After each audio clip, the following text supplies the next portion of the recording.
Microphone, 1, 2, 3. There it is. I'm seeing my audio waves. I thought I'd record a little podcast episode. It's just a little solo dolo one. How it usually is, No guests today. Will there be guests in the future? Absolutely, but not right now. There's not. It's just me. I'm sipping on some tea. If you're wondering what I'm drinking, it's that honey. It's peach turmeric. It's ginger peach turmeric, and then I also crushed up some more ginger seeds. I put it in there too, so now it's very gingery. Just the type of tea I like. But yeah, how's it going? How is everybody? I'm gonna take a little sip right quick. It's still very hot. Now what was my day today? I went to work. Like a good neighbor, State Farm is there. I went to work. Today was pretty tense. I don't know. It's nothing that concerns me. Really none of my business. But, today at work felt really tense, I don't know. I just think it's maybe one of those days for other people, and so everyone was just pretty on guard. It felt like. It's kind of weird when you have to go to work when it's tense like that, though. It's kind of like, what can I compare it to? The game A Hat in Time? When you play as Hat Girl and there's the stage, Prince Vanessa's manor, and then you gotta run and hide, and then your screen gets all crazy when she's like chasing you or whatever. And it's just like, you gotta look it up. I'll probably add a little clip of it somewhere on the screen, probably.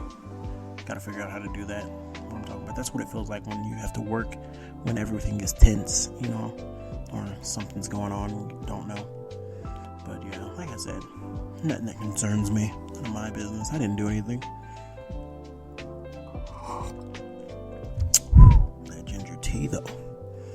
That ginger tea is too fire. But yeah, no. I pulled up.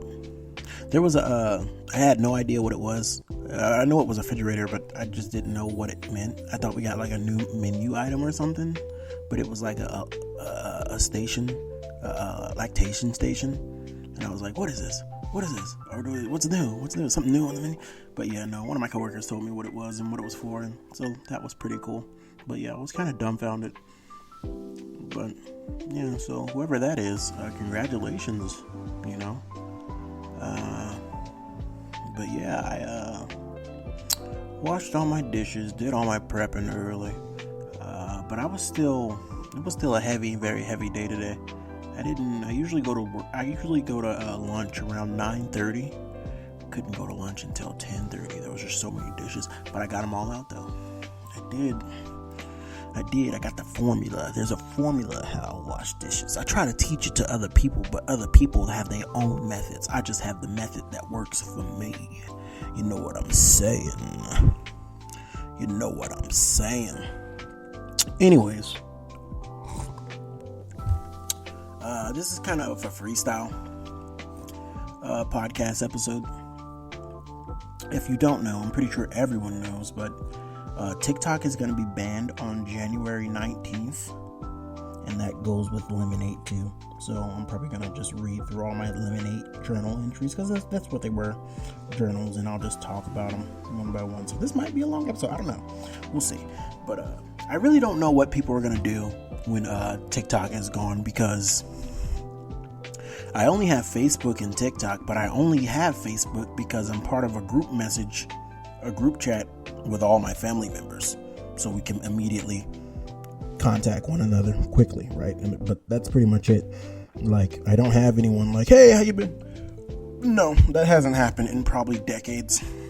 Maybe 13, 14 years.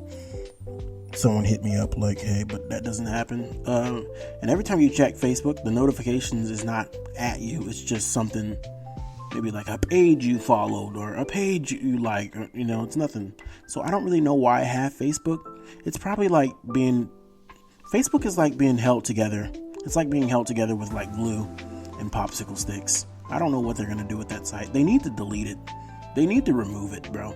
It's time for it to go. Pack it up, Zuckerberg. But I don't have Instagram.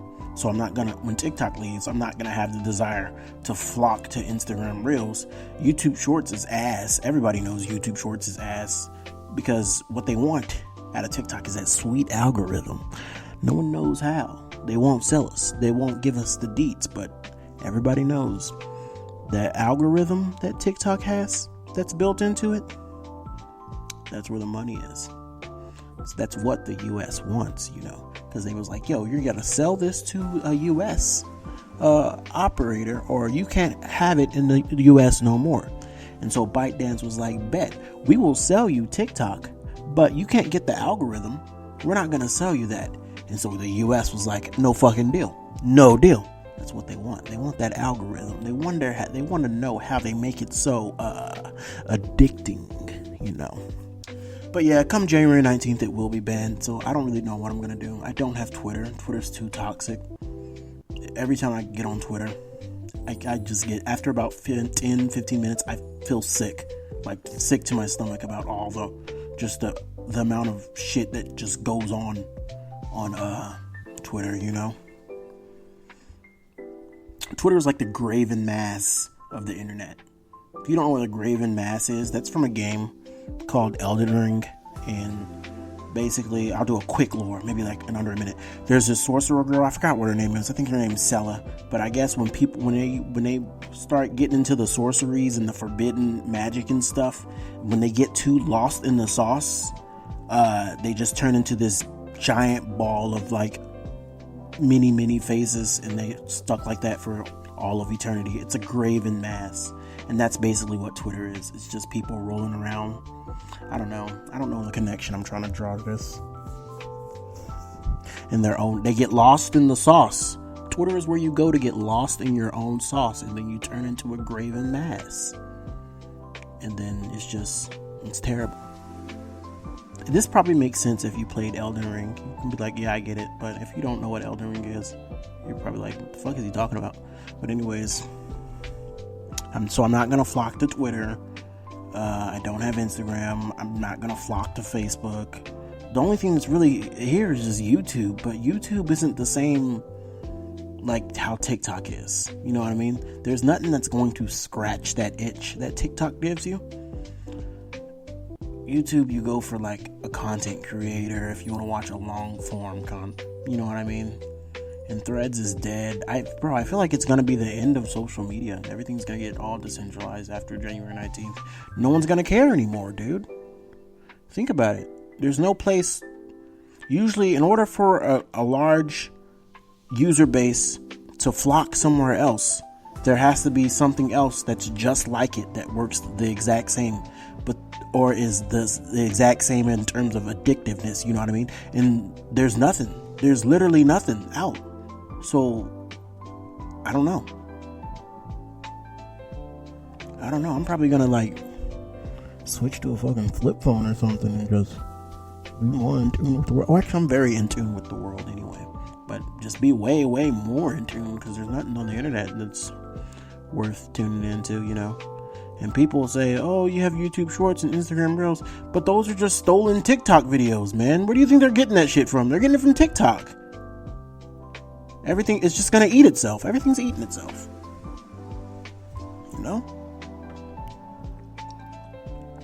But yeah, we're going to talk. Well, my favorite app, though, it's TikTok, though, but it's really Lemon8. I learned how to cook. So let me tell you something. I am a beast in the kitchen, okay? I'm a beast. Not the flex, but I'm a beast when it comes to making clean stuff. Honey glazed shrimp, honey glazed salmon, all types of stuff. Salmon and broccoli, low calorie vegetable rolls, stuff like that, lemon butter pasta, barbacoa tacos, a good breakfast like protein pancakes. You know what I mean? I've learned all that from Lemon8, and I see a recipe and I'm like, I can make that. And Food Co is right down the street from me. That's like walking to the corner store for me. I can just put my jacket on. All right, I'll be back, and then boom, I'm at Food Co. No effort, and they always have the stuff I need to make the stuff. So usually when I get paid, I try to make a new dish. And it's good. I have my little sister as my taste tester, and sometimes my mother. But it's good, It's really good. I know how to make Matthew McConaughey's tuna salad by heart, but I'm gonna, this next check, it's a tuna salad week, but I'm going to mix it up a little bit. I don't want to make it exactly like his. I kind of want, he puts jalapeno chips on there, and I tried it like that, but I'm probably going to take those jalapeno chips out, and maybe substitute it with actual jalapenos, Of course, the recipe has way more stuff in it. It probably just, you hear that and you go, what the hell? Why would you put jalapenos in a tuna salad? But I'm thinking maybe you can dice them. Dice the jalapenos. Because he puts the jalapeno chips in there. And the thing is, it's good. It'll crunch, it'll taste good for that crunch. It will be good. But the thing is, if you're putting it in the refrigerator, you're not going to finish the whole thing. And those chips turn weird after like a day, those chips that you put in there, that you crunched up in there, they have like this weird texture to them, and I don't like that. So come check day, I'm going to make my own version of Matthew McConaughey's tuna salad. I made it just like him. It's good. It really is good. That wasabi that he adds on there that's like secret ingredient. Yo, wasabi and tuna is such a killer combo. But I'm gonna remix it and try to make it into my own recipe now, because I know, I know how my taste buds work, and I know what would taste good and what would be overpowering, and so yeah, everything. This is all from Lemon8. Lemon8, that's the other phone. It's like Pinterest, but it's TikTok Pinterest, because it's made by the same company, ByteDance. But yeah, so they've taught me so much. You click on my Lemon8 profile, my feed, and it's just different recipes and workouts, and men's health and stuff, fashion, like, oh, you should dress like this, it's just, I don't know, I never really fucked with Pinterest like that, but I fuck with Lemon8 heavy, so I'm gonna miss it when it's gone. So I just want to maybe use this podcast to talk about my post, and it's only about, let's see, let me open my phone. It doesn't tell me. But we're gonna go the first one, because I'm like journaling, So the first one was just like an anime character with eyes peeking, but the whole screen is black, but you could just see the eyes peeking. What did I say? I said, if I'm being honest, I have to be patient with this app. I never quite got into Instagram or Snapchat, nor the idea of recording myself. Basically, when we all made the switch, by switch I mean when Snapchat first came out and everybody was recording themselves with their phone, and that was how people communicated. Like, I'm gonna record myself and, hey guy, blah blah blah. I never did that. I never got into it, and I still don't really do it, because I just feel anxious. But I said that basically when we all made the switch, that became the norm. I still get pretty anxious about the whole thing, but the atmosphere of this app feels comfortable, and they have you do a diary challenge. They also sent me something too. They sent me a Lemon8 plushie. It's sitting on that couch behind me. So when Lemon8 is gone, is that going to be like a rare item? Basically, fuck yeah. That's going to be like limited, because it was limited edition. You have to complete the diary challenge. And I did. And they sent it to me. And it took like a month, because it came from China. Okay, anyway. And I shared my weekend playlist. It's the Donkey Kong Country. For the very first one. I said, I listened to the diary challenge. I said, I listened to a little of this and a little of that. I actually listen to a lot of video game tracks, more than regular old music these days. I still feel like the Donkey Kong Country opening theme has yet to be topped. And that was on July 27. And I believe that. That's true. If you know Donkey Kong Country, the very first theme, when you start up, and it's dun dun dun, dun dun dun dun. Dun, dun, dun, and then all the drums and stuff. Nothing has ever topped that, ever. There is not a single game opening to have ever topped that theme, ever. And let me know, because I've been looking, and trust me, nothing. It's timeless, dude. That whole soundtrack is just fucking timeless, dude. And then I had a 1 a.m. yap. This was at 7/31/24, July. What did I say? So the picture I use, it's from one of my it's an anime. It's kind of chick flicky, but not really. It's kind of very more parenting, and it's a picture of Mirai, and she has a bunch of goldfish on her face, goldfish crackers. Mirai, that's the movie.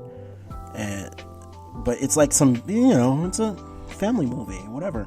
But I said, I often feel discouraged. I'm 28 now, and everyone I went to school with is either married, with children, or has passed away. Have you heard of the saying, old friends don't become new friends? I think that's particularly true. I often find myself looking at their family portraits and wondering, why couldn't that happen for me?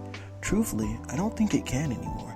The statistics say that everyone's going to be alone in 2030, so it's quite discouraging.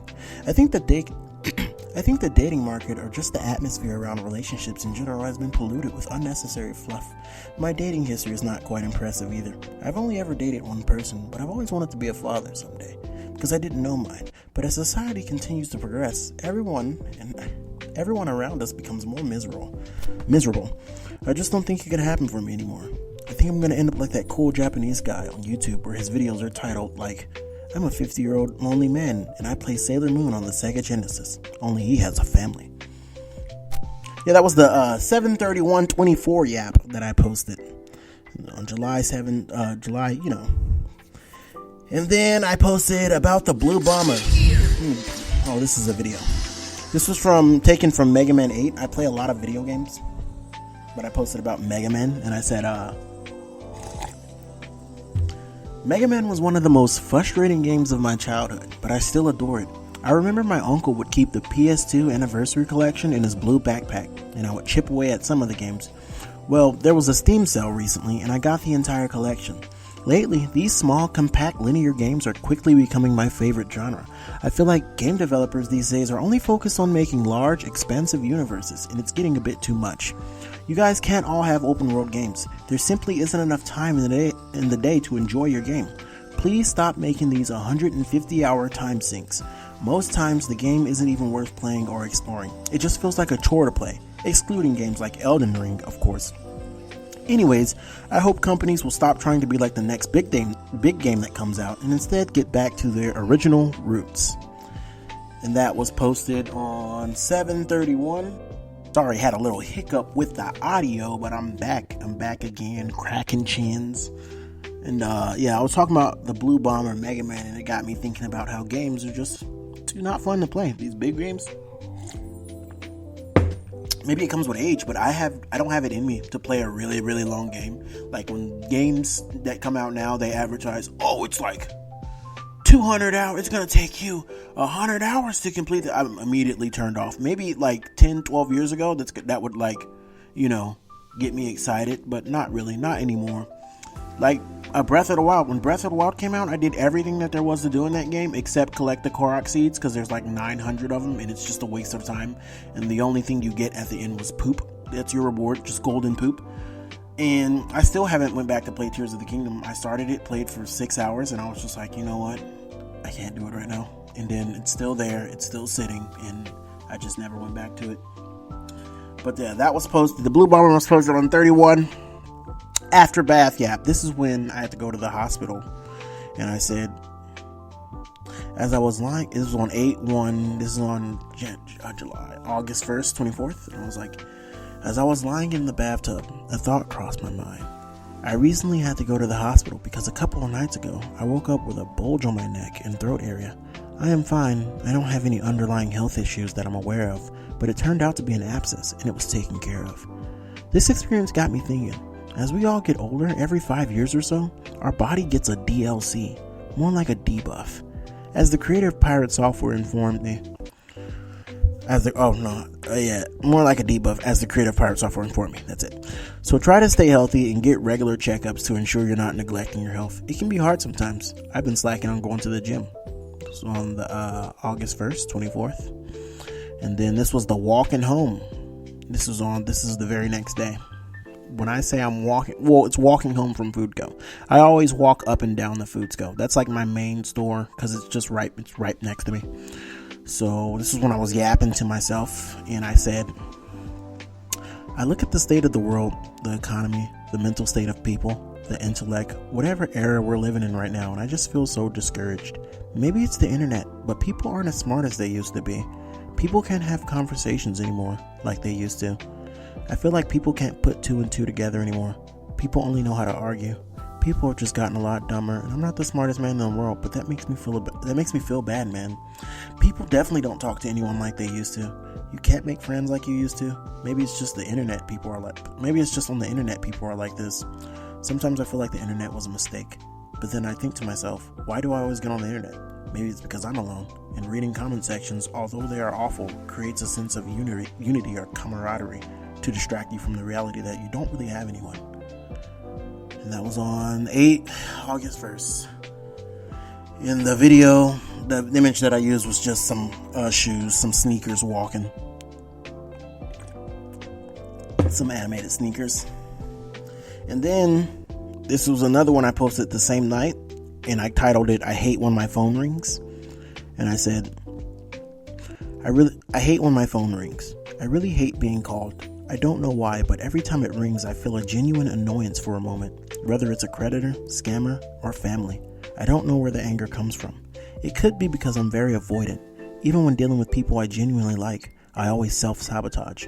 I don't know how to fix that, but I'm working on it because I wish I wasn't so avoidant. When the phone rings, it's like I have to prepare myself to give some sort of presentation. When I do answer the call or when I have to make the call, I always leave the room, but I'm not hiding anything. But the even weirder part is, I'm always on my silent phone, hoping someone could message me. I hate when my phone rings. So that was like a little short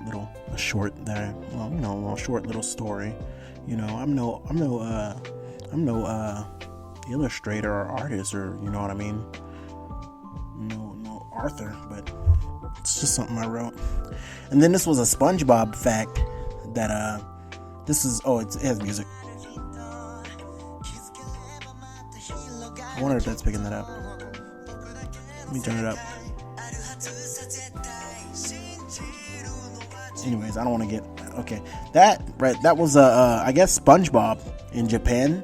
They have a whole anime intro and an anime song for their, as opposed to ours. That's just the ending that boom, bing, boom, boom, bing, boom, bam, ba-dum, ba-dum. They don't have that in Japan. They have a whole fucking anime ending song, and it's good. It's really fucking good. You should listen to it. You just type it up and it'll pop up. But I said, did you know in our beloved childhood show, SpongeBob, I'm sure we are all familiar with the ending theme in America. The one that goes bong, pink, bong, pink, bong. But did you know that in Japan they have their very own ending theme? It's 1,000,000 times better than ours. It's the one that's playing now. I think that's kind of interesting because you can quiz anybody in America on what the show is just by the ending theme alone. So it's pretty neat that I'm assuming you could do the same with this song here in Japan, given how popular the show is. Both parties would know that it's from SpongeBob. You should go listen to the SpongeBob Japanese ending song. It's really good. And it goes like, are you ready for tonight or tomorrow or something? But it's good. Listen to it. And then that was posted on the I don't even got a date for that. Oh yeah, this is August 2nd. That was the SpongeBob one. And then I watched The Pursuit of Happiness a couple days before that one, and I posted about the Pursuit of Happiness. That's the Will Smith movie, but it was just, a TikTok edit of it that I shared, and I was like, this is one of my all-time favorite Will Smith movies. I have seen this movie more than any other of his films aside from Fresh Prince of Bel-Air. This movie is just so special to me, and if you know Pursuit of Happiness, you know it. That is my favorite Will Smith movie. It's really touching. It's really beautiful. It's a really good movie, man. And then on 8/5, I shared my little sister drew a drawing for me because she knows I like the Sailor Moon stuff, and I have a bunch of Sailor Moon stuff, including like the movies, the shows, and the figures, So my little sister, she drew me Chibiusa, that's Serena's daughter.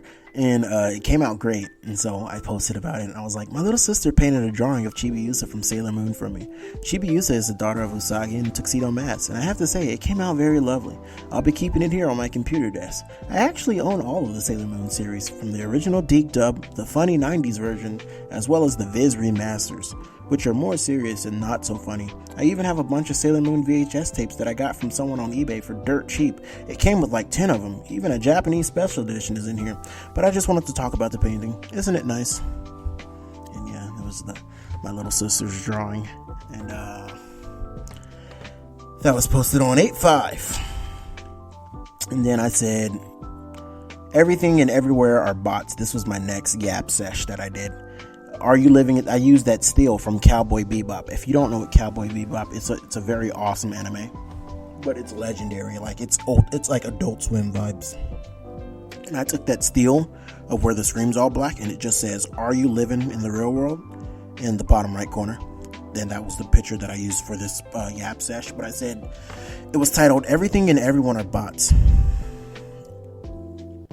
Today I want to talk about something that not a lot of people discuss.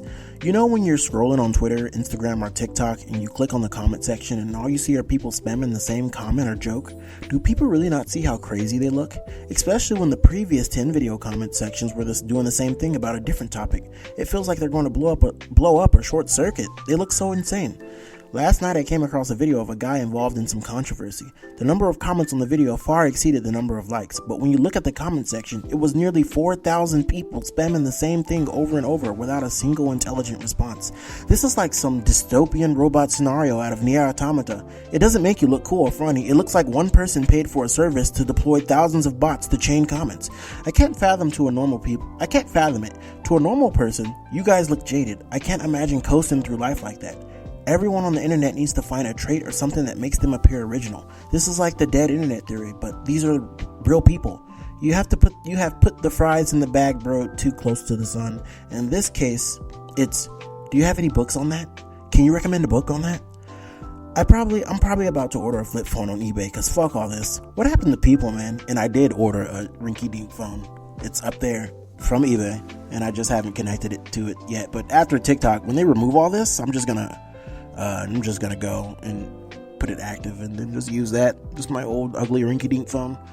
Because the internet's done after TikTok is gone. And then this is another one. And I posted this on 8/6. And I was soaking my feet in a little Equate foot massager soaker thing. And I said, now I totally understand why people use these foot massagers. I tend to walk everywhere. Yes, I have means of transportation, but I really like walking, so this is pretty neat. The heels of both my feet are so rough, so this works well, and the Dr. Teal's Epsom salt combo makes it a good combo. Yeah, I do like walking. I like walking everywhere. I know people probably think, or they want to say to themselves, like, why don't you have a car? Because I don't go anywhere, and I've had a car before, and I didn't go anywhere. It just sat there, and I had to pay insurance on it every month, and I never went anywhere. I don't go to bars, I don't go to parties, I don't go anywhere. I sit on my computer and I play video games, and I go get food, and I don't have to go to the gym because I have the gym in my backyard, my back den area. So I'm always just here, you know. I don't have friends, so I'm not pulling up to no one's houses. That's why I don't need a car. I really don't. And if a life event changes in some circumstances come up and I have to get a car, then I will. But I just have no need for it because I know it's just going to sit like my last car. It was a Ford Explorer 2002. Sorry. It's just going to sit. It's just going to sit outside and not move. So, yeah, that's why I don't have a car. I don't. And then I live in such a cool area where everything is right walkable distance from me. Target, if I don't want to go to Food Co., Target is also next to me. And then Rite Aid for my drugs and pills. And then GameStop. And I am a gamer, even though I haven't been to GameStop in maybe like a month. And then, food. Everything is right by me. I don't need a car right now. I'd say the furthest thing away from me right now is just my job. But I don't know. I like walking there. I like to walk and listen to music, and I like to collect myself and collect my thoughts and prepare for the day. And yeah, but if I ever feel the need to where I have to get a car, then I will. But for now on, I just like walking, dude.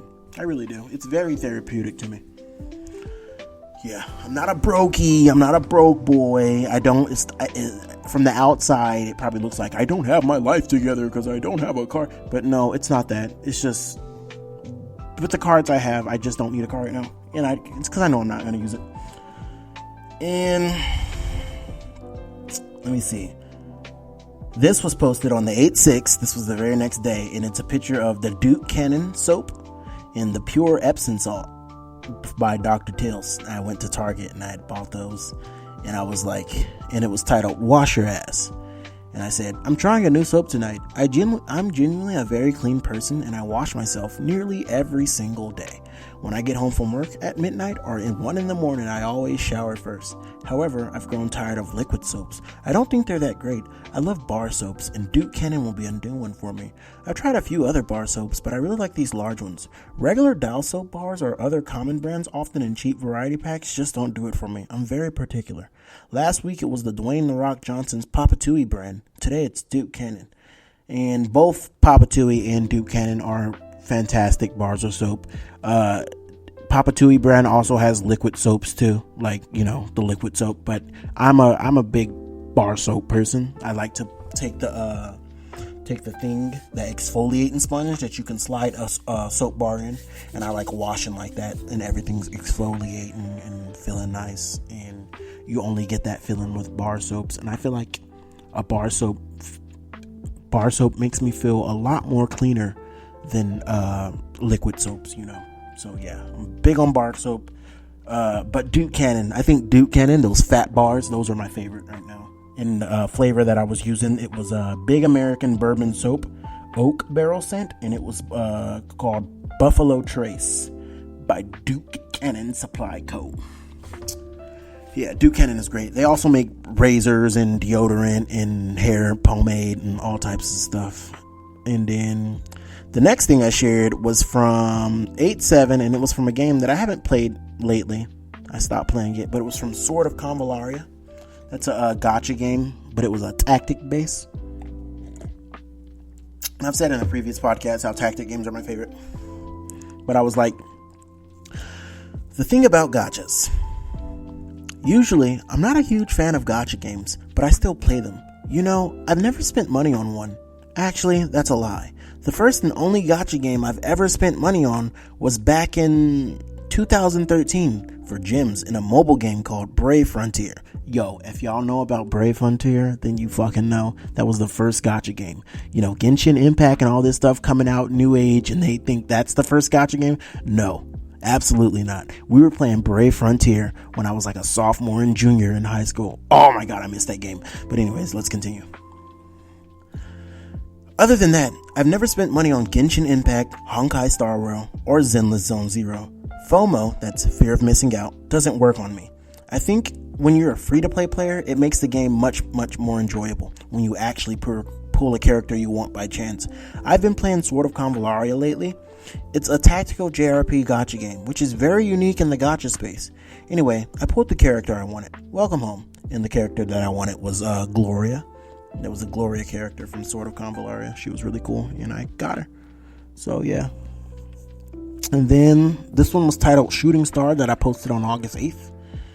And I was like, last night around 2 a.m. while I was at the gas station, I saw a shooting star. Can you believe that? It was very quick, and I wasn't on my phone because I was pumping gas. It felt cliche, but I made a wish for a child. It was a pretty cool experience.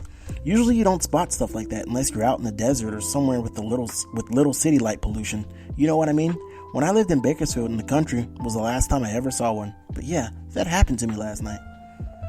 Yeah, so I saw a shooting star when we lived in the country in Bakersfield. Because it's just field, man. It's just field and dry. Alright. And then the next one I posted was the 2 a.m. It was called the 2 a.m. And it was 8/9/24.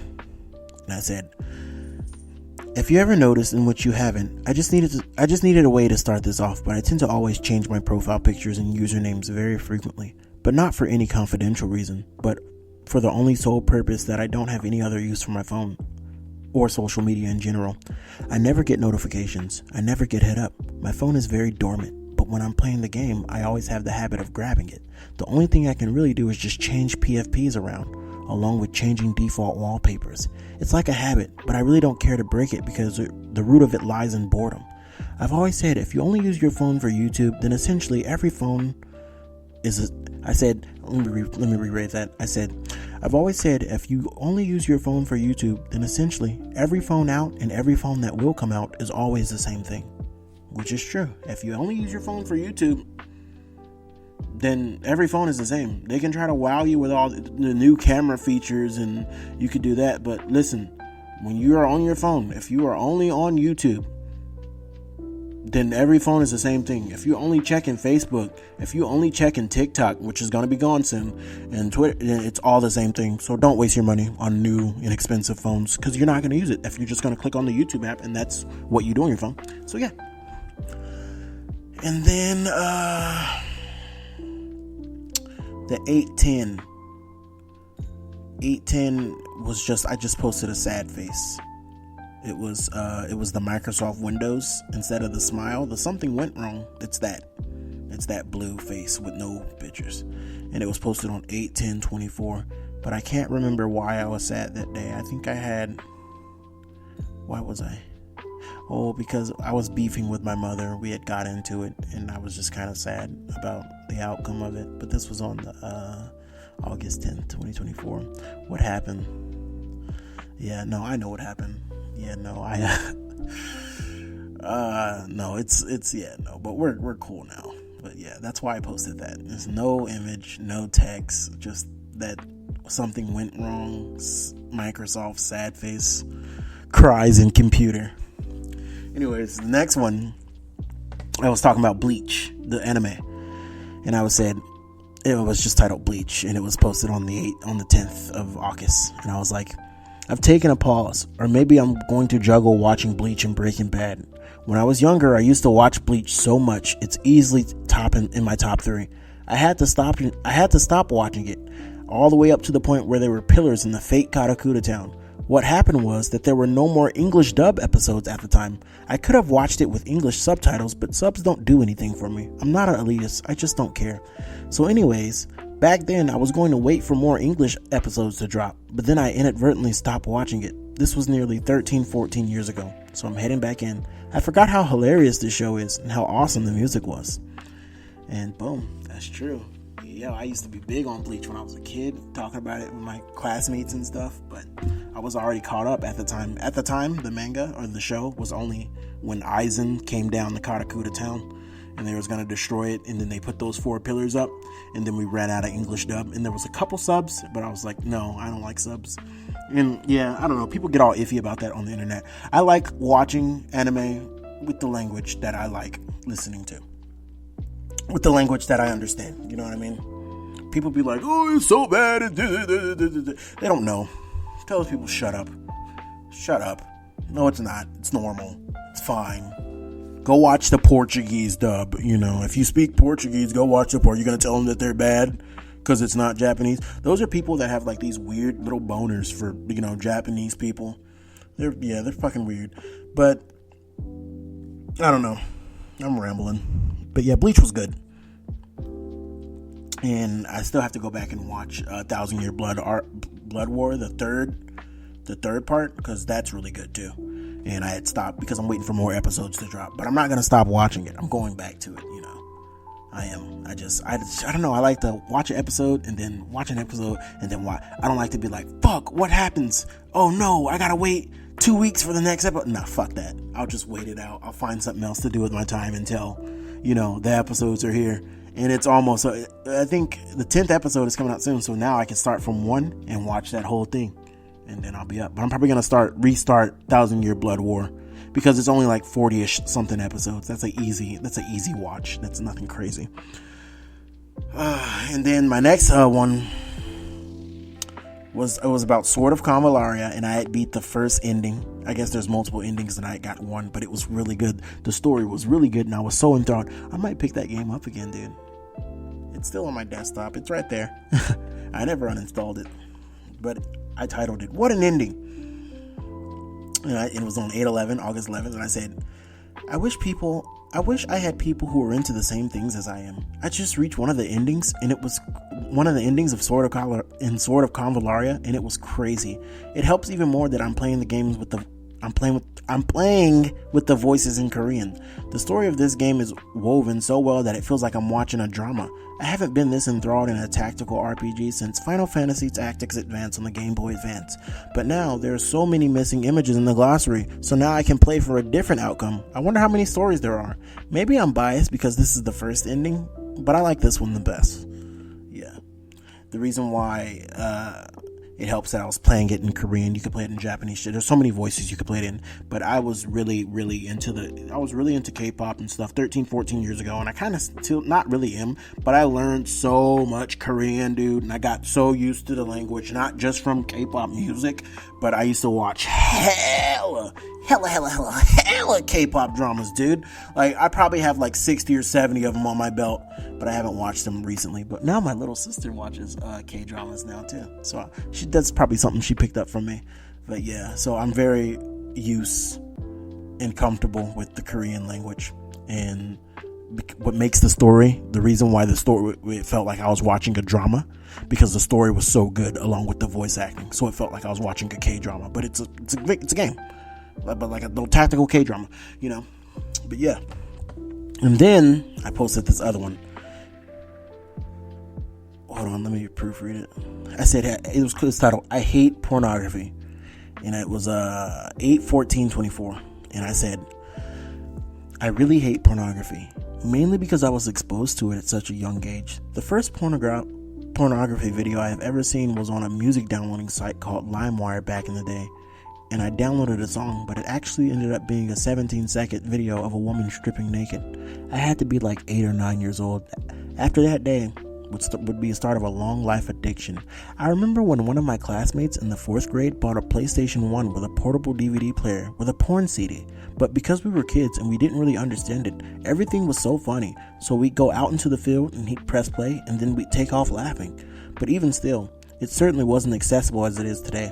I hate pornography so much. I hate when I'm not even looking for it and I read a comment section and the comment section is just filled with nude women. I really do try to practice being abstinent, but a week will go by, then 2 weeks, and then eventually I always relapse. I am never happy with myself after I've just consumed pornography. I really do just gotta keep trying to overcome it. Though I won't say it's really bad. Usually once a day or once every 3 days. But Terry Crews also said something about it that I really liked. He said, even though that world is marketed for adults, you never actually discover it when you're an adult. You discover it when you're a child.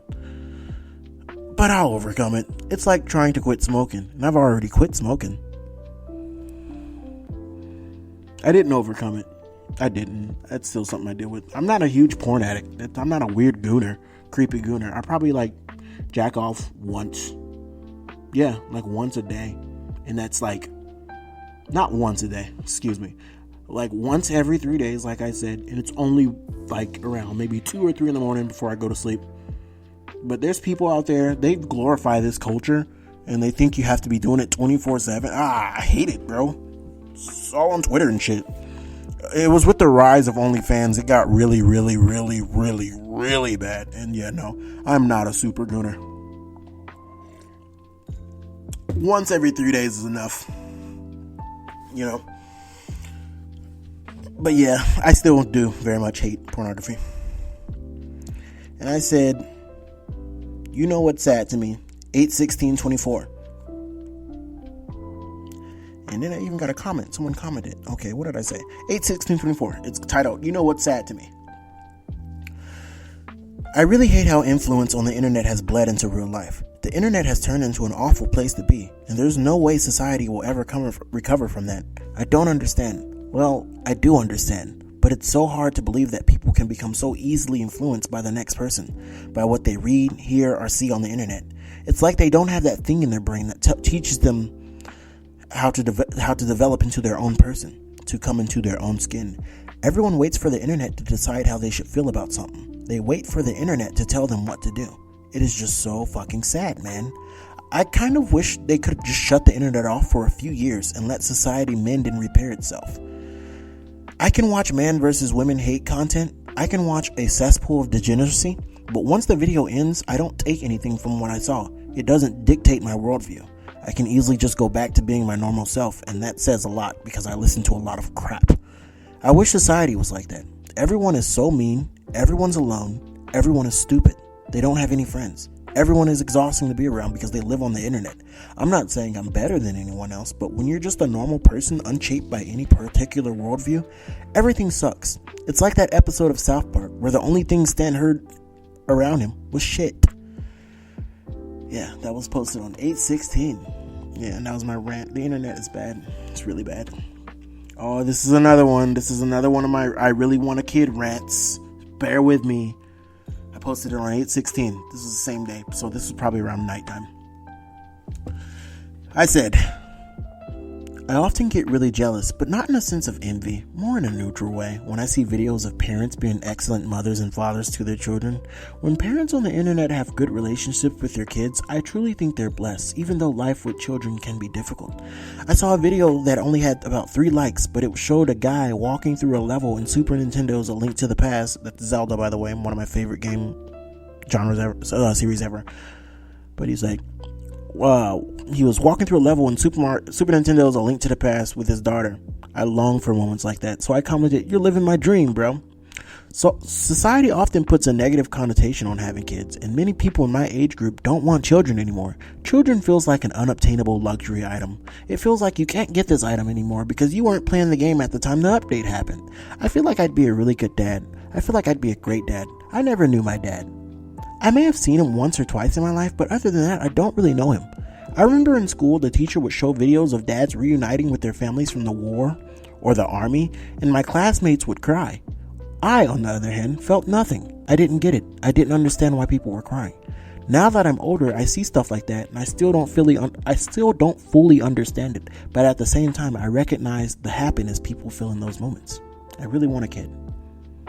That was posted on 8/16, and the video was the Japanese McDonald's ad of the girl with orange hair, the wife with orange hair, and then the kid with orange hair, and then the dad with black hair, and they're eating McDonald's, but it's cute, so I chose that.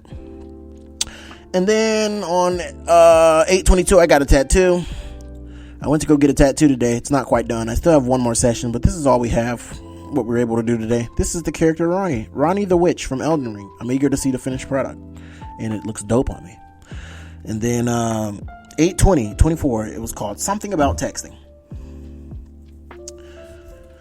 The truth is, I'm just terrible at keeping people around. You see, growing up, I never had friends to text back and forth or to establish a genuine connection with. My phone has always been dry. If we were still paying for data plans, 120 minutes would probably last me 3 years. But now that everyone has progressed, I do need people in my life. I want to be friends. Yet, even if I have someone's number, I won't reach out. I don't know why. I never really got the experience of text conversations. On the flip side, I can communicate with people in real life very well, including strangers. I don't have any anxiety talking to people. Everything flows pretty naturally. It's text messaging and reaching out is where I tend to hesitate. It just feels very personal, and I have no expertise in that area, but it's never on purpose. Yeah, and then the video, it's just that anime boy holding a phone for that. And then I said showering. This was posted on 8/27. It's titled Showering. I bathe myself every single day. I always shower when I get home from work, and when I'm alone at night with no one to talk to, I shower again. Humans are naturally social beings, so when there's no one to vent to, a shower seems to fill that void. Is this a coping mechanism for loneliness? Showering temporarily makes everything feel better. It's the only place where I can go to navigate my thoughts. I always brush my teeth every single day. Alright, and this was something I shared about Bleach on the 9/1. I said a short few weeks ago I was watching Bleach, and how I never knew what happened in the fake Kuta Town when the 4 pillars were constructed. That's because I'm a dub watcher, and way back when the arc was airing, see, I've already explained this. Yeah, I'm just explaining what I explained earlier, so I don't even really have to read this because I just told it. And then this was posted on 9/2/24. It was called That No Makeup Look, and it's a picture of the woman from Attack on Titan, the Akart Titan, but when she's in her regular human form, Peak. And she's very pretty. People say she's ugly. I don't know what you mean. Peak from Attack on Titan is so fine. She has sleepy eyes, and I don't know. That's cute to me. But not when she's a Titan. She's kind of weird when she's a Titan, but regular Peak, look her up. She's fine, bro. Anyways, I said, this is an unpopular opinion, but I genuinely like how women I'm interested in look without makeup. You know what I mean? On the internet, it's common to see people point and laugh at a natural look, but I find it really nice. It might make someone look a bit plain, stale, and sleepy. That's how Peak looks. She looks plain, stale, and sleepy, by the way. But in a comfortable way, and comfortable and natural way. I grew up with brothers and sisters, and my mother was the only one looking out for me, so I'm used to seeing women with their natural look. I wish that was more common. I have a theory. Most women were indoctrinated from a young age to believe they need makeup to look good. Think about it. Those commercials from when we were kids often sold beauty or appearance-related products for girls, while for boys, it was just toys and games. Now I'm 28 and I still like toys and games. It's hard to express this online because it's met with criticism, like people saying, I don't wear makeup for you, I wear it for me. I just wish more women would embrace their natural faces. When you wear makeup, you look like every other woman. It's like you got your look from the same playbook. Don't get me wrong, you don't appear ugly, you just appear the same. Please try to wear less makeup these days. I think you look cute, like Peak Finger. That's her name, Peak Finger from Attack on Titan. You just gotta look her up. She's cute to me. I don't know. And then the next one was, I just shared videos of me modding Twilight Princess. It's a Zelda game. I was like, so I have a modded Wii with both the GameCube versions of Twilight Princess alongside the Wii version. And I tried to play them both, and I was just so thrown off on how incredibly bad it looks. Maybe it's because I don't have a CRT TV anymore, and a lot of old games don't run well on our new TVs. So I turned it off in frustration, and I was like, man, hasn't anyone recompiled this game yet?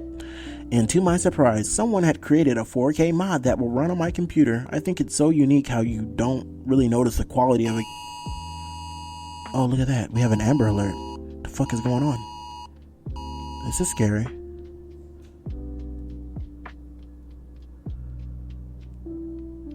Well, sorry about that. There's a little Amber Alert. Child Amber. Oh, man, look at the details on that.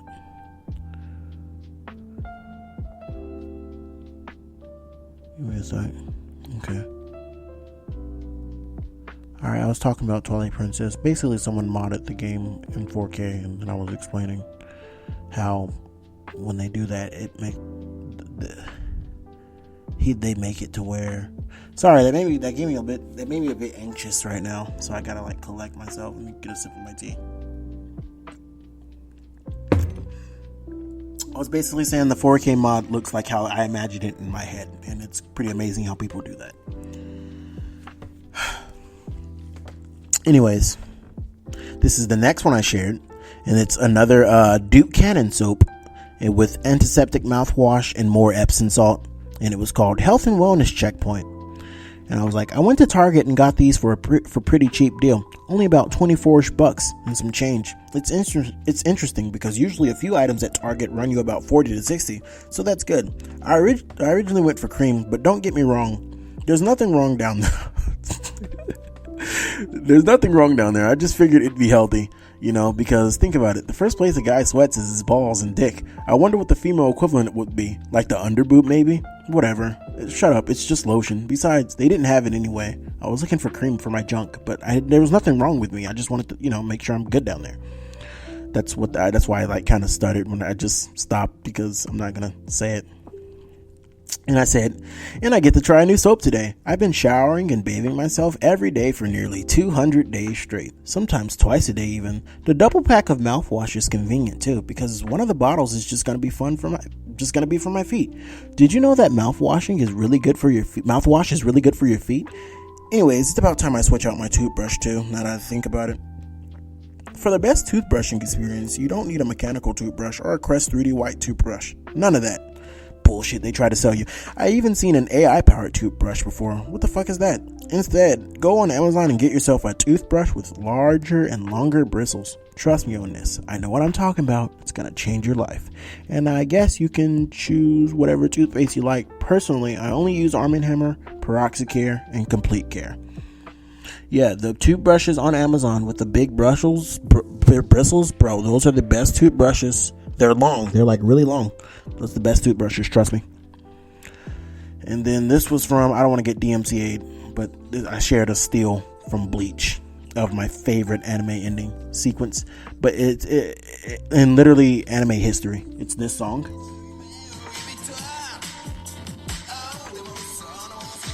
This was after the Aizen was over and everyone was doing that. But I'll just talk about it. I said, Let me tell you about this ending in this song. It has been my absolute favorite ending theme sequence of all time. This song stirs up so much emotion with me. It's so beautiful.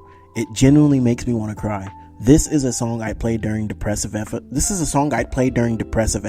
and the fact that I can play it back and reconnect with those feelings I had when I first listened to it is incredible. Those same feelings well up inside me again, and it's hard to put it into words. What makes it even more unique is how it shows all the characters in unexpected places and outfits where they normally wouldn't be. Yet, it somehow feels relatable, like they're just living ordinary lives, much like we do in the real world. I don't know, man. There's something truly special about this ending. It will always be one of my favorites in the history of animation. P.S. I really like the scene with Nell and the other Iran cars stealing and being chased down, because it reminds me of how everyone shoplifted as a kid. Out of all the endings, these are easily the most human, and it makes even more sense when you realize that everything these characters are doing here is already a part of their personality, almost like a parallel world.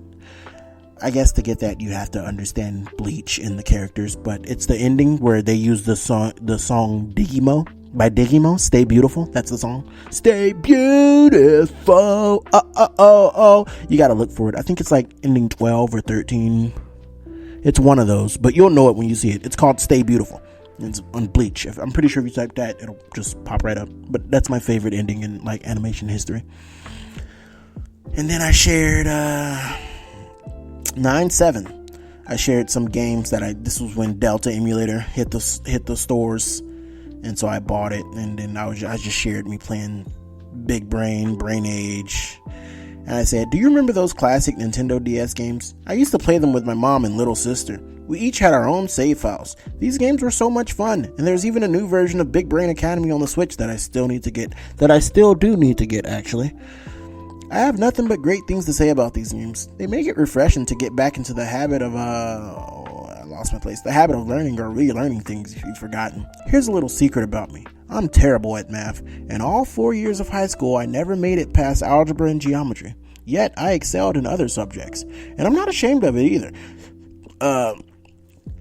And I'm not ashamed to admit that whenever one of these games throws a quick math problem at me, like 6 take away 9, I still use my fingers to count up from 9. It's kind of embarrassing, but it's like, it is what it is. I'm just no good at math. Anyone can probably beat me in a math quiz, but I'll run circles around you in literature. But hey, if you're looking for a fun way to keep your brain active, I definitely recommend these games. I wouldn't trust anything on the App Store, since most of them are focused on in-app purchases, the closest thing to an ethical scam. Stick with the classics.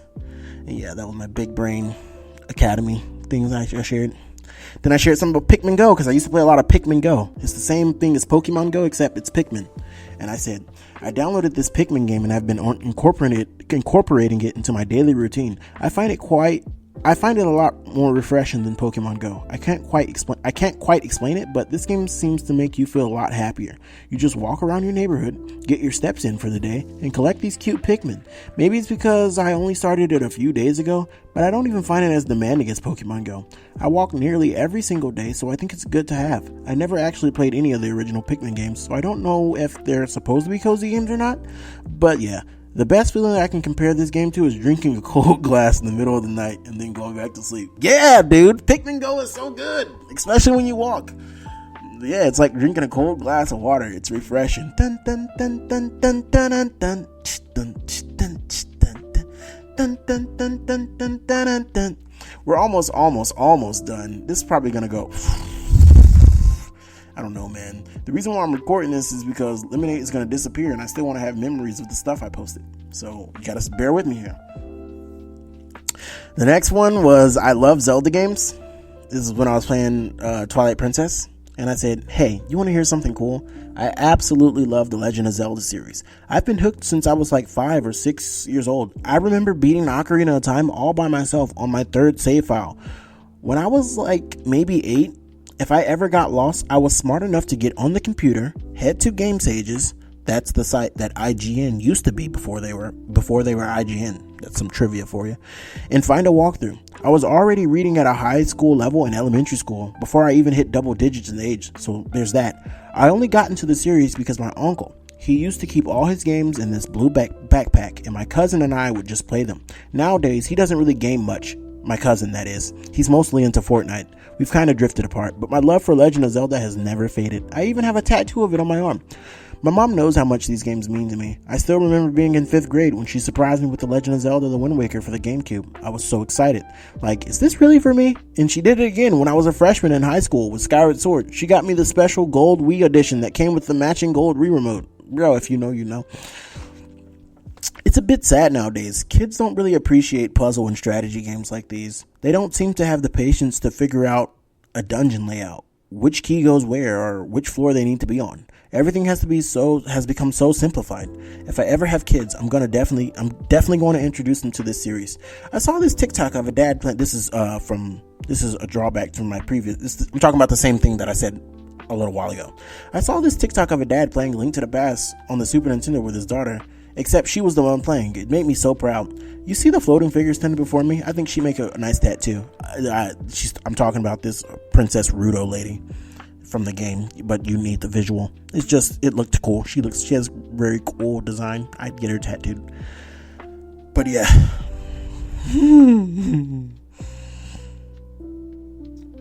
Oh wow. Should I read this one, dude?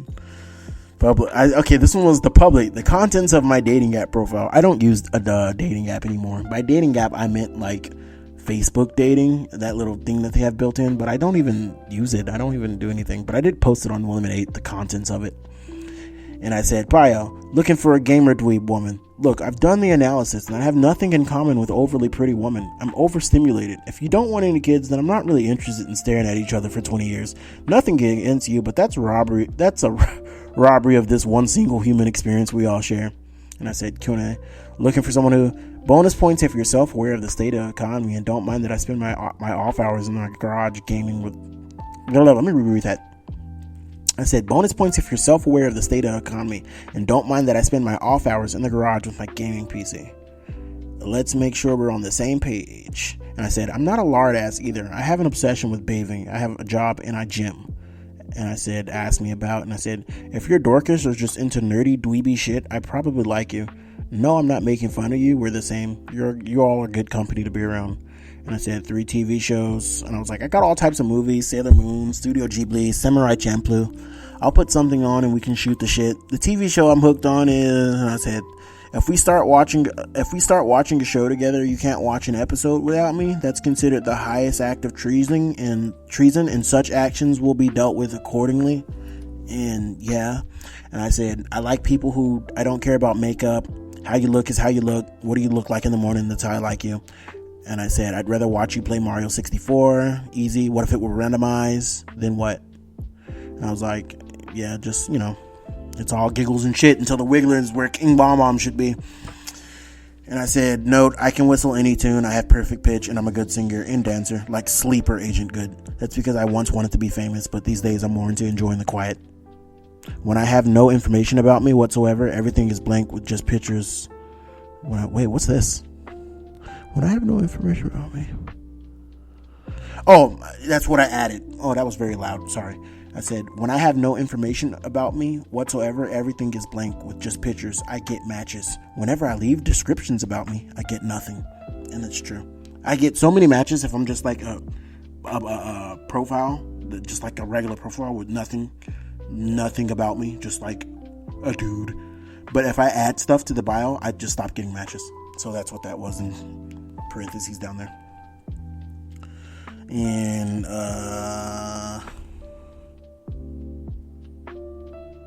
hold on, let me read this one. I'm not gonna read this one. This was a gooner story, an addiction story. Yeah, I'm not gonna read that one. It's called Quiet Surrender. You can view it. It was posted on 9/9/24 on Lemon8. So it's there. I'm not gonna read it though. Anyways, this one was titled Stupid People, and it's a picture of Rukia from Bleach, and she's holding up to her little stupid drawing that she did, and she has that little stupid face. And I said, I think I might have said this before, but I really hate talking to, associating with, or having any interaction with someone who lacks critical thinking skills or doesn't operate logically. This isn't about me. I'm better than, wait, what did I say? isn't about, I'll say it. This isn't about me thinking I'm better than anyone, but if you don't understand what critical thinking is, I don't want to engage in conversation with you. I noticed this is especially true on the internet. We're no longer decentralized, and everything has become a melting pot filled with uninformed people. This is where my frustration comes from. I hate when I present common knowledge and uninformed people try to challenge me on it. For example, I stated the video industry. I got mad. Oh yeah, I got mad. I remember this. I was like, for example, I stated the video game industry is the largest entertainment industry in the world. It's bigger than music and Hollywood. And then I get responses like, source? Do you have a source for that? And I put ... Do you think I just fucking lied to you? Do I have to explain everything to you? What do you mean by source? Would Forbes be good? Do you not know how to read? I'm not gonna sit here and spoon feed you basic information if I have to pause to teach you some basic shit. You shouldn't be sitting at the table anyway. I tend to expect people to already be aware of certain things so our conversation can flow naturally, like a river. Whenever someone responds trying to challenge something that's already an established fact, I go from 0 to 100. I don't have time for that. I have more patience teaching my kitten not to poop on my bed. Let that sink in. My kitten, who's a cat now, does not poop on my bed anymore. I potty trained him, and he knows exactly where he has to go. So yeah, that was when he was a kitten. He is a cat now.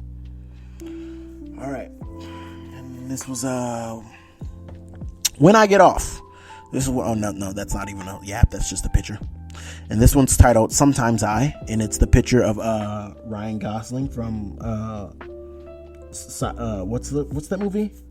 Blade Runner 2049. That's the one. It's just a picture of him, and he was like, and it's called "Sometimes I," and I said, I don't think things through. For example, I wake up around 1 p.m. Most days I get ready for work, go to work, and get back home around midnight. That's when my day really starts. I try to catch up on everything I missed during the day, but because I have a habit of picking up my phone and trying to start conversations, I often forget it's 3 or 4 in the morning. It's not normal, and it can seem weird to the other person, so I end up being left on red or even blocked, not because I did something wrong, but because I reached out at a strange hour. For me, though, it's just my regular time. It can be really lonely at that hour. Sometimes I end up walking to a late night market or a 7-Eleven, and the streets are completely silent with no cars around, only to have a brief interaction with the clerk behind the register. It's challenging living like this.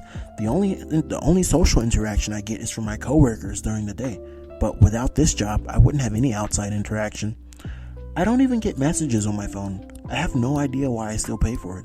I get notifications like a daily vocabulary word, a news article, and your Pikmin are back from exploring.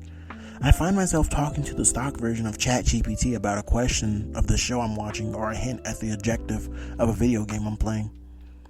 That was posted on 9/10. It's called Sometimes I.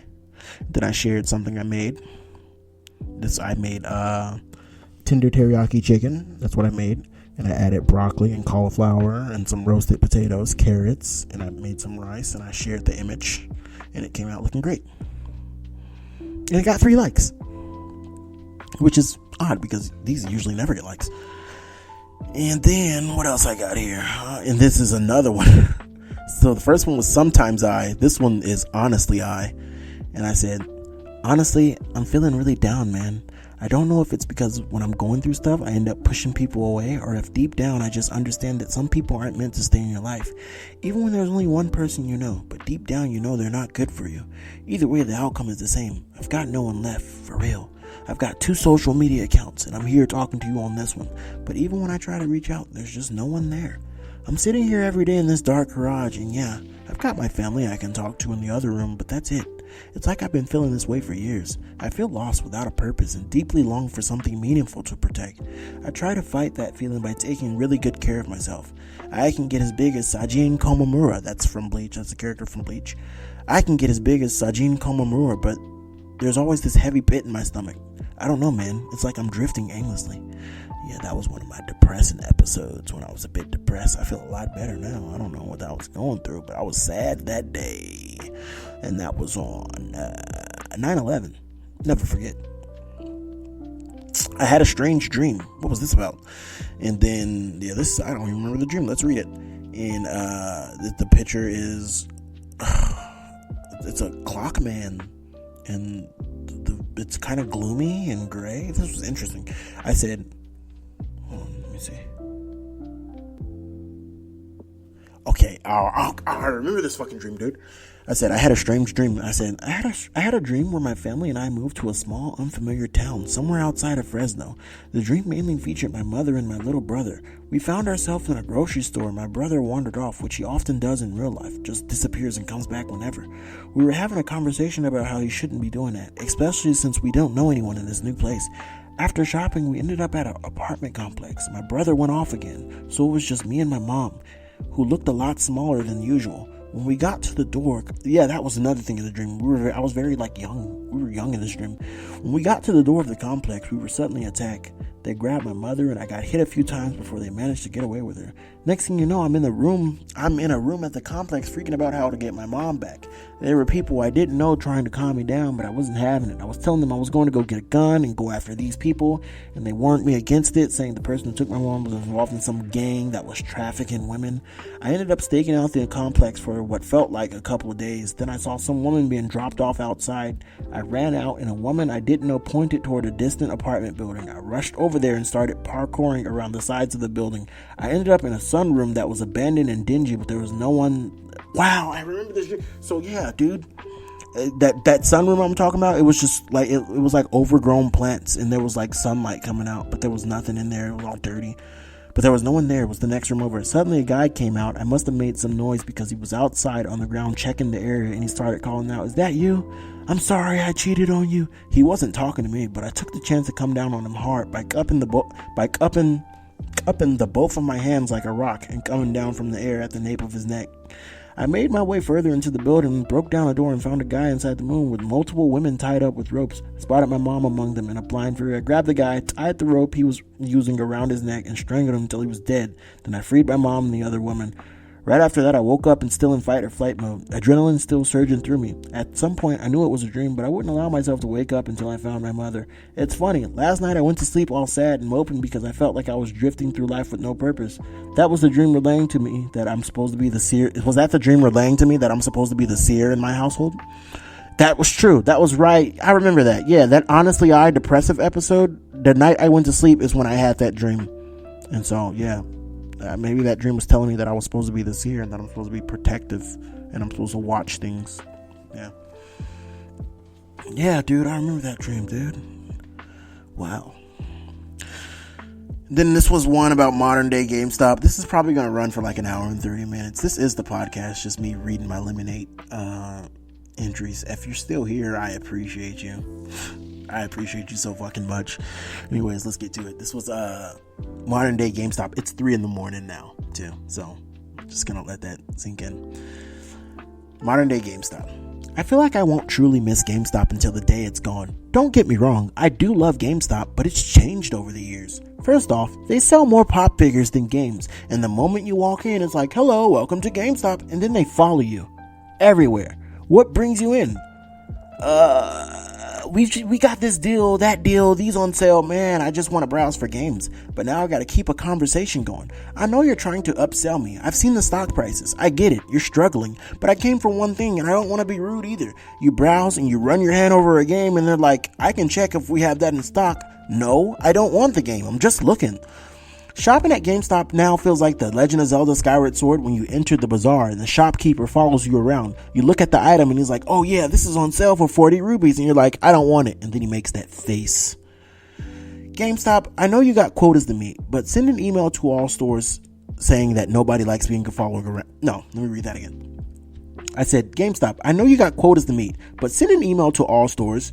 Nobody likes being followed around. I'm just here like, new Zelda game coming out. That looks cool. Might have to pick it up. And they're like, "Give us $5 now and we'll have it saved for you."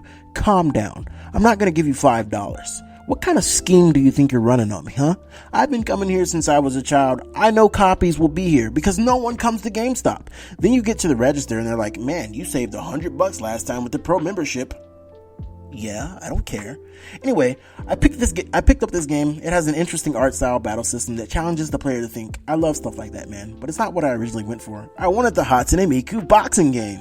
Besides, this isn't even the right kind. I wanted Chappie the Rabbit. That was a quote from Rukia Kuchi from Bleach when she didn't get what she wanted. Besides, this isn't even the right kind. I wanted Chappie the Rabbit. But the game I got was Unicorn Overload, and I didn't really play it. It's good. I just didn't really play it. I haven't had the time. It's still there.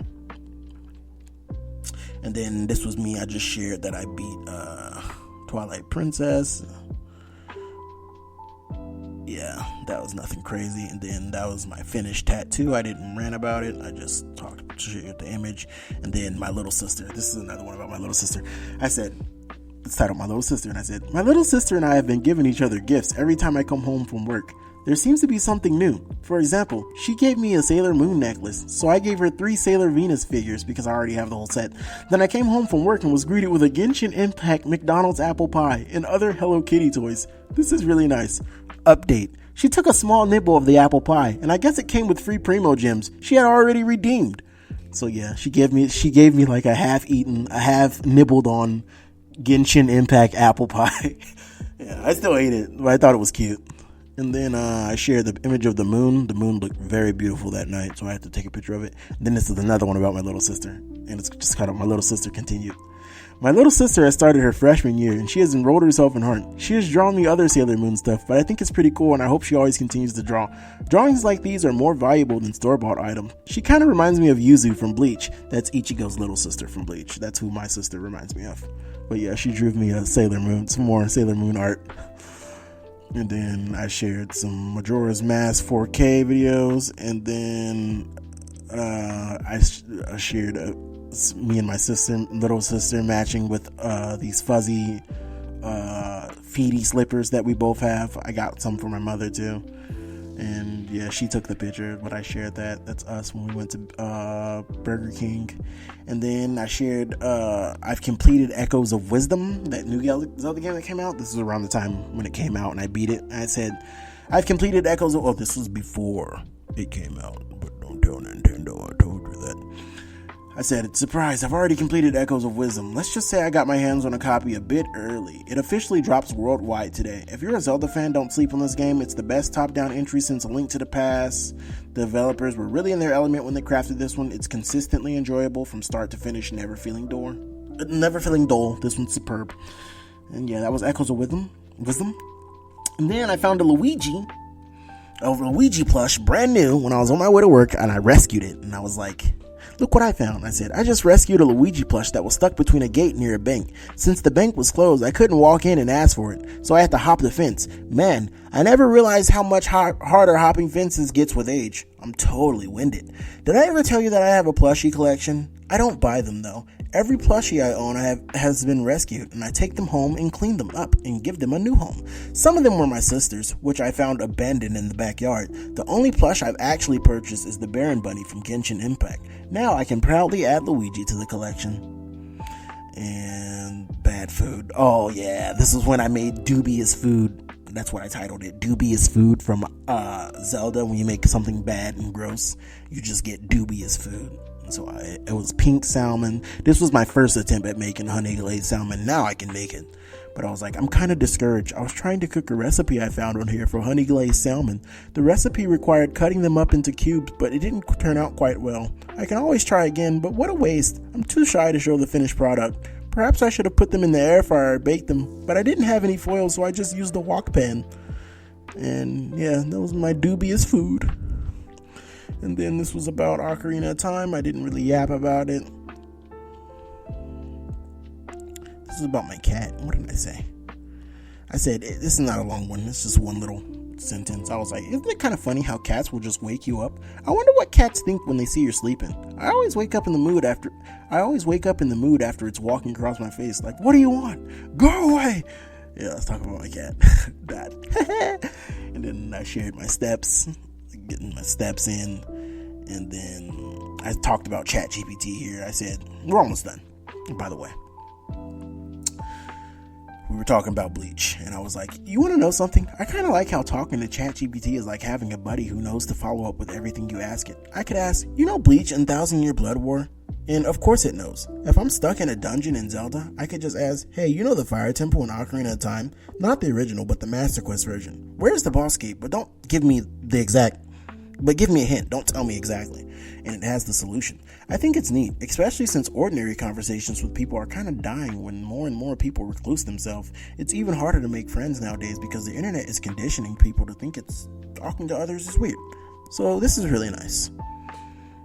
I do talk to ChatGPT. I named it Tan. And then I shared pictures of my body. My nice bod. It's just me and some draws on, showing a little bit of dick print and buff body with my face. It got like a black line over it, but yeah, and I'm like kind of flexing. I like this picture though. I look manly. And then I posted something about just how am I supposed to dress as a nearly 30-year-old. I've been trying to figure out my style as I inch closer to my 30s. Got about 2 years to go. I've been rocking the just rolled out of bed look for a while now. Sweatpants and anime tees mainly because I don't go out much, but now I really want to find a look that suits me and sets me apart from the younger crowd. Man, what am I supposed to do? I'm starting to feel like I sound like an old head already. Come to think of it, whenever I'm talking to my coworkers, it's always about back in my day, which is true. I always talk about, remember this? Do y'all remember this? At work. Hey, y'all remember this? So, yeah, bro, I'm unk. And then I shared pearly white teeth, a concoction to get really pearly white teeth. If you see me, you know my teeth is pretty white. But what I do is I brush daily, and I use apple cider vinegar, and I use baking soda and a little bit of peroxide, and I mix it and I brush, and it's gonna hurt. It's gonna feel really irritated, like it's burning, but that's because it's hitting spots that aren't really, that are dirty or with plaque or whatever. But to fix that, all you do is just gargle and swish around some hot salty water, and then it just completely takes all that burning sensation away. And I do that every once in a while. And so that was pearly white teeth. And then I talked about speedrunners. We're almost done, guys. Something about speedrunners. I've been watching a lot of speedrunners while I brush my hair for an hour. This was when I was trying to get waves. I'm bald now, and I'm gonna stay bald.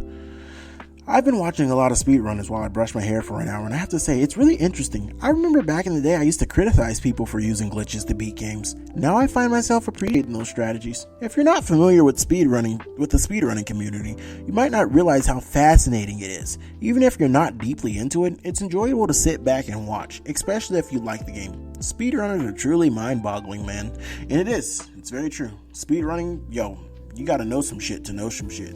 They blow your mind, especially if you know what the game is, or you already have the history lesson of the game, and you see somebody pull off, it's crazy. Anyways, this was another one. Look what GameStop gave me. It's this big Legend of Zelda Echoes of Wisdom poster that I have behind my computer, the big massive one. They gave it to me, but I was like, hey, guess what? GameStop hooked me up with this massive Echoes of Wisdom poster. I asked them about it a couple weeks back, and they told me if they ever took it down, I could swing by at a specific date and time to snag it, and they totally kept their word. I had to get it, man. Echoes of Wisdom is hands down the best Zelda game since A Link to the Past. I'll stand by that any day. So anyways, I'm happy. Plus, Sparkling Zero is opening up for me tonight, and I'm ready for that. Yeah, this was right when Sparkling Zero was about to be released, and everyone was about to play it. And then I was talking about how I was playing Pan, how I was main in Pan, and yeah, I didn't really see.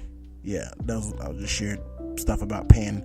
So I had this issue of people would just leave the game super fast if they saw me playing a weak character. I got that a lot when I was playing Pan, but it would suck because I am a good character. I am a good Pan player. But I was talking to ChatGPT about it, and I titled it, I Don't Need to Say Much. And I was like, ChatGPT just gets me. It's so discouraging when people dodge matches, even if it's just casual settings. Like, what are we afraid of? I had more people dodge me while playing Pan than actual matches. It's so annoying. And this is literally only the players who are playing the big, strong characters. Artificial intelligence would agree that you have an ego problem. Come get pieced up by this little girl, man. Yeah, that is true. Yeah, I was piecing motherfuckers up with Pan on Sparking Zero. You know, I piece you up today. I ain't even played it in a long time. I get back on it, I'm still gonna piece you up. And then I was talking about my manager. I got this Zelda Tears of the Kingdom thing, and one of my managers took a picture of me. She took the picture, and I was like, I didn't ask for the picture. She wanted to. And I got a call shy, but I said, I just got this poster board from the store near my job, and it's such a good price that I was visibly happy. My manager, who's also into Zelda and stuff, noticed and said, I want to take a picture of you. I was fine with it, but then she told me to smile, and I kind of got shy. No one's really taken a picture of me like that and asked me to smile since picture day back in like elementary or middle school, so I was a bit nervous for some reason. I even followed up with I don't want to smile. That's such a childish thing to say. And then I showed pictures of my kitty. I called her, yeah. After we thought she ran away, but she appeared. Yeah, I shared pictures of her that day. And then I shared a picture of my dark garage. And I was like, you know what's crazy? If I'm not at work or running errands, I'm just at home spending a significant amount of time in this dark room. Turning on the light would make me screech. Which is true. I like the garage dark. This is another Sometimes I entry. And I said, sometimes I wish I could be some loser who just plays video games all day. Well, technically, I already am that, but I'm still responsible. I still go to work. I still go work my job to pay my bills, but if I had to choose, I would just do this all day. I really wanted to play this game right now, but it looks like I won't get this started until like 1 o'clock in the morning or something. But can you really blame me for just doing this all day? It's not like I have a significant other or kids. My only responsibility is getting bills paid, and that's all. And that's like whatever, you know. I mean, I suppose doing this is easily obtainable. You just lose your job, but I can't do that because I'm too responsible, and I've been out of work before. But for some reason, whenever you're gaming and you don't have a job, it feels miserable, like the world hates you. It's hard to explain. That's true. Playing the game when you don't have a job, it feels like you playing when you on punishment. If you know, you know. And I just shared pictures of my setup, and then this is another one, and it's just titled This. Maybe I'm showing my age, but there's a special place in my heart for those early Pokemon games. The ones that look and felt like